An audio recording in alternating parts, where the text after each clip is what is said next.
السلام علیکم ورحمۃ اللہ وبرکاتہ۔ میرا نام ہے برکت اور آپ سبھی لوگ دیکھ رہے ہیں شفا امراض۔ ناظرین، آج کی اس ویڈیو میں ہم آپ سبھی لوگوں کو سورہ مزمل کے فیض و برکات بتائیں گے۔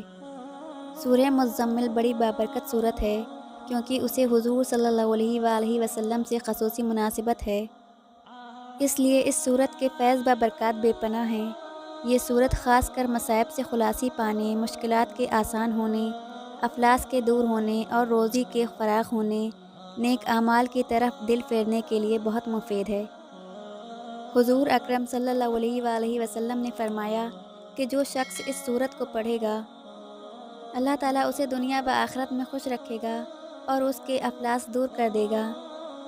جس مشکل کے لیے پڑھے گا وہ مشکل دور ہو جائے گی۔ حضور صلی اللہ تعالیٰ علیہ وآلہ وسلم نے فرمایا، جو شخص اس صورت کو مصیبت کی حالت میں پڑھے گا، اللہ تعالیٰ اس سے اس کی مصیبت کو دور کر دے گا۔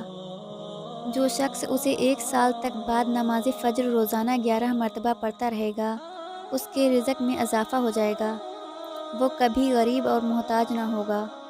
ایک عامل کا قول ہے کہ کشادگی رزق کے لیے اس صورت کو روزانہ 7 مرتبہ پڑھنا بہت اکثیر ہے۔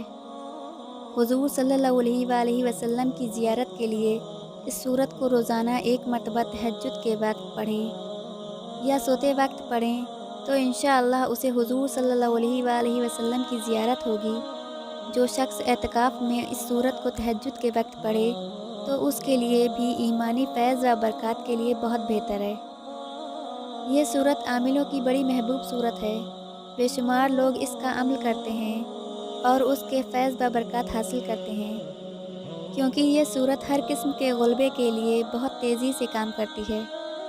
اگر کسی کے رزق میں کوئی رکاوٹ آ گئی ہو یا کوئی ایسا مسئلہ درپیش ہو گیا ہو جو بظاہر ناممکن نظر آ رہا ہو تو اسے چاہیے کہ 40 روز تک خلوت میں بیٹھ کر اس صورت کو 40 مرتبہ روزانہ پڑھے۔ انشاءاللہ اس کا ہر مسئلہ اللہ کی رحمت سے حل ہو جائے گا۔ ناظرین، اگر آپ لوگوں میں سے کسی کا بھی کوئی بھی مسئلہ ہو تو آپ سورہ مزمل ضرور پڑھیں اور اس کے فیض و برکات حاصل کریں۔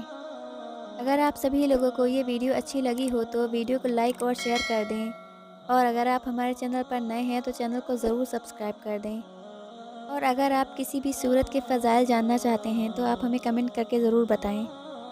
اب ہم اس ویڈیو کا اختتام کرتے ہیں، انشاءاللہ اگلی ویڈیو میں پھر سے ملاقات ہوگی۔ اللہ حافظ۔